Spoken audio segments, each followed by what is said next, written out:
जो electric field lines है वो एक प्लस चार्ज और एक माइनस चार्ज के बीच में इमेजिनरी लाइंस या इमेजिनरी कर्व होती हैं। वो कर्व या लाइन के फॉर्म में, दोनों के फॉर्म में हो सकती हैं। तो वो इमेजिनरी होती है, रियल में एग्जिस्ट नहीं करती हैं। लेकिन अगर सपोज करते हैं कि एक चार्ज है वो फ्री स्टेट में है और अगर वो मूव करना चाहता है तो वो इन्हीं इमेजिनरी कर्व्स या लाइंस के पाथ पर फॉलो करेगा। हेलो स्टूडेंट्स, आज हम पढ़ेंगे फिजिक्स का एक न्यू कंसेप्ट जिसका नाम है properties of electric field lines. Electric field जो है वो लाइंस कंसिस्ट करती है जो कि पॉजिटिव चार्ज और निगेटिव चार्ज के बीच में लाइंस बन जाती हैं, उसको इलेक्ट्रिक फील्ड लाइंस बोलते हैं। तो उसकी कुछ प्रॉपर्टीज़ होती है जिसको आज हम पढ़ने वाले हैं। तो फर्स्ट प्रॉपर्टी है कि जो इलेक्ट्रिक फील्ड लाइंस होती है वो पॉजिटिव चार्ज से स्टार्ट होती है और निगेटिव चार्ज पे ख़त्म होती है। जैसे कि यहाँ दिखाया गया है फिगर में, पॉजिटिव चार्ज से निगेटिव चार्ज। इसका मतलब है कि जो इलेक्ट्रिक फील्ड लाइन का डायरेक्शन होता है वो पॉजिटिव चार्ज से निगेटिव चार्ज की तरफ होता है। तो ये थी हमारी फर्स्ट प्रॉपर्टी। सेकेंड प्रॉपर्टी जो कि है टेंजेंट ड्रॉन जो होती है, ये पॉजिटिव चार्ज है, ये निगेटिव चार्ज है। और ये जो है हमने जो इलेक्ट्रिक फील्ड लाइंस है वो कर्व्ड भी हो सकती है, स्ट्रेट भी हो सकती है, उसका डायरेक्शन कैसा भी हो सकता है।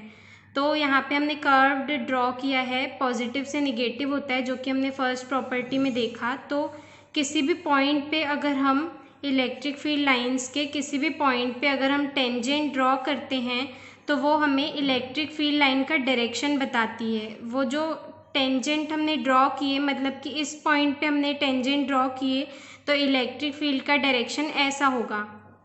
तो ये थी हमारी सेकेंड प्रॉपर्टी।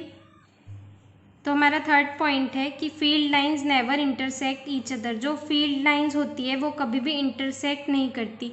ऐसा क्यों? कि किसी भी पॉइंट पे हमने देखे कि सेकेंड वाले प्रॉपर्टी में कि किसी भी पॉइंट पे हम एक ही टेंजेंट ड्रॉ कर सकते हैं, एक से ज़्यादा एक पॉइंट पे टेंजेंट ड्रॉ नहीं हो सकती। इसीलिए इलेक्ट्रिक फील्ड का डायरेक्शन एक ही होता है और इलेक्ट्रिक फील्ड लाइंस इंटरसेक्ट नहीं करती हैं।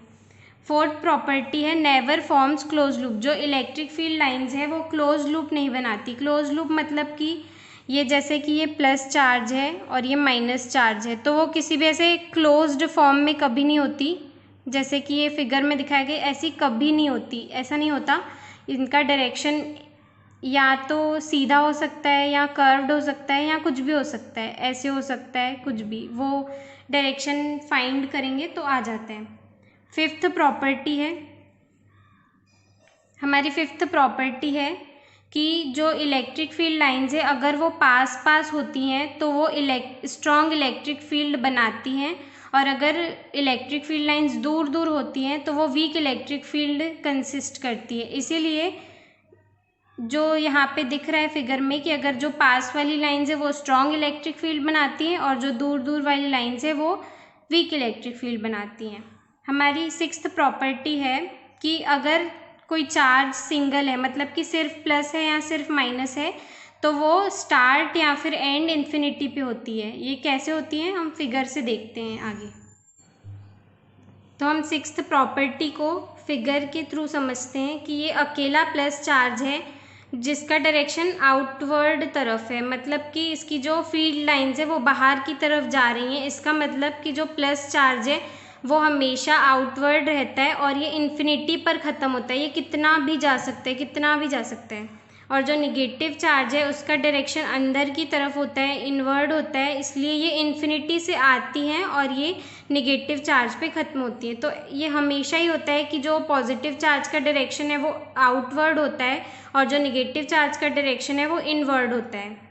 तो हमारी सेवेंथ एंड लास्ट प्रॉपर्टी है जो इलेक्ट्रिक फील्ड लाइंस है वो कंडक्टर से कभी पास नहीं हो सकती, क्योंकि जो इलेक्ट्रिक फील्ड होती है कंडक्टर में वो हमेशा ज़ीरो होती है। ये आपको याद रखना है क्योंकि ये जो सेवेंथ प्रॉपर्टी है ये ऑब्जेक्टिव में पूछी जा सकती है कि electric field inside a conductor जो है वो ज़ीरो होती है। तो हमारा नेक्स्ट टॉपिक है कंटिन्यूअस डिस्ट्रीब्यूशन ऑफ चार्जेस। तो ये क्या होता है कि अगर हम किसी भी जगह पर सपोज करें कि ये कोई ऐसे ही सरफेस है, यहाँ पर ऐसे चार्ज फैला हुआ है, ये जो है ये कंटिन्यूअस डिस्ट्रीब्यूशन कहलाता है कि ये सिर्फ ऐसे ही रैंडमली चार्ज फैला हुआ है, तो इसको हम कंटिन्यूअस डिस्ट्रीब्यूशन बोलते हैं। ये जो है कंटिन्यूअस डिस्ट्रीब्यूशन जो होता है चार्जेस का, वो 3 टाइप्स का होता है। एक होता है लीनियर चार्ज डिस्ट्रीब्यूशन, दूसरा होता है सरफेस चार्ज डिस्ट्रीब्यूशन, और तीसरा होता है वॉल्यूम चार्ज डिस्ट्रीब्यूशन। तो हम एक के बाद एक इसको समझते हैं कि ये क्या होता है।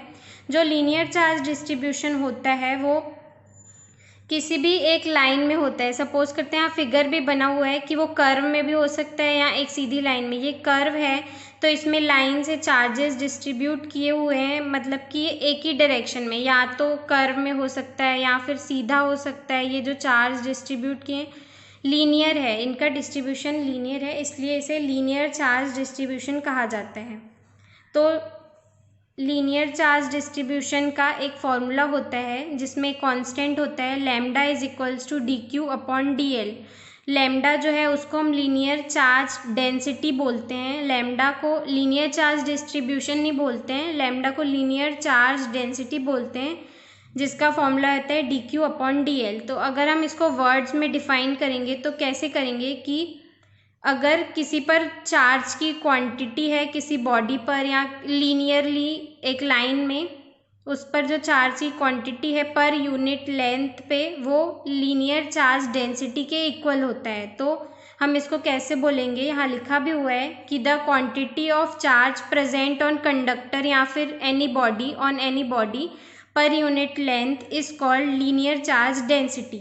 तो ये थी लीनियर चार्ज डेंसिटी की डेफिनेशन। अब हम चलते हैं नेक्स्ट पॉइंट पर जिसका नाम है surface charge distribution. Surface charge distribution मतलब कि 2 डायमेंशन, जैसे हमने अभी लीनियर पढ़ा था उसमें 1 डायमेंशन था, सिर्फ एक ही डायरेक्शन में लीनियरली डिस्ट्रीब्यूटेड थे चार्जेस। तो सरफेस चार्ज डिस्ट्रीब्यूशन में क्या होता है कि हमारे पास 2 डायमेंशन सरफेस होता है, मतलब कि उसकी लेंथ होगी और विड्थ होगी। जैसे ये सपोज करते हैं कि ये एक सरफेस है, ये हमने पेज पे ड्रॉ कर लिया है, तो यहाँ पे चार्ज डिस्ट्रीब्यूट है, तो इसको हम सरफेस चार्ज डिस्ट्रीब्यूशन बोलते हैं। तो इसका भी फॉर्मूला होता है, ये है सिग्मा, इसको सिग्मा बोलते हैं, जो कि सरफेस चार्ज डेंसिटी है, जिसका फॉर्मूला होता है d q upon D S. मतलब कि कहीं पे भी छोटा सा चार्ज है किसी छोटे से सरफेस पर प्रेजेंट है तो उनके रेशियो को हम सिग्मा मतलब कि सरफेस चार्ज डेंसिटी बोलते हैं। तो इसको हम वर्ड्स में कैसे लिखेंगे कि charge quantity of charge present on surface per unit area is equal to surface charge density. तो ये हो गया सरफेस चार्ज डिस्ट्रीब्यूशन और उसका फॉर्मूला था जो कि सरफेस चार्ज डेंसिटी बोलते हैं। यहाँ पर सरफेस चार्ज डिस्ट्रीब्यूशन का डायग्राम दिया हुआ है, आप देख सकते हैं, मैंने यहाँ नीचे भी ड्रॉ कर दिया लेकिन यहाँ पे दिया हुआ है। अब हम चलते हैं वॉल्यूम चार्ज डिस्ट्रीब्यूशन पर। वॉल्यूम चार्ज डिस्ट्रीब्यूशन अब यहाँ पर 3 डायमेंशन में प्रेजेंट होगा चार्ज। जैसे कि सपोज कर लेते हैं हमारे पास एक क्यूब है, हम इसको यहाँ पे ड्रॉ कर रहे हैं। इस क्यूब में यूनिफॉर्मली डिस्ट्रीब्यूटेड होगा चार्ज। यूनिफॉर्मली मतलब कि एक जैसा हर जगह चार्ज डिस्ट्रीब्यूट होगा, तो उसको हम वॉल्यूम चार्ज डिस्ट्रीब्यूशन बोलते हैं। मतलब कि सिंपली अगर हम बोले तो लीनियर चार्ज डिस्ट्रीब्यूशन मतलब कि 1 डायमेंशन में चार्ज डिस्ट्रीब्यूट है। सरफेस चार्ज डिस्ट्रीब्यूशन मतलब कि 2 डायमेंशन में चार्ज डिस्ट्रीब्यूट है। और अगर हम वॉल्यूम चार्ज डिस्ट्रीब्यूशन बोले तो 3 डायमेंशन में चार्ज डिस्ट्रीब्यूटेड है। तो इसका फॉर्मूला होता है, ये जो रो है इसको रो बोलते हैं, यहाँ लिखा भी हुआ है रो।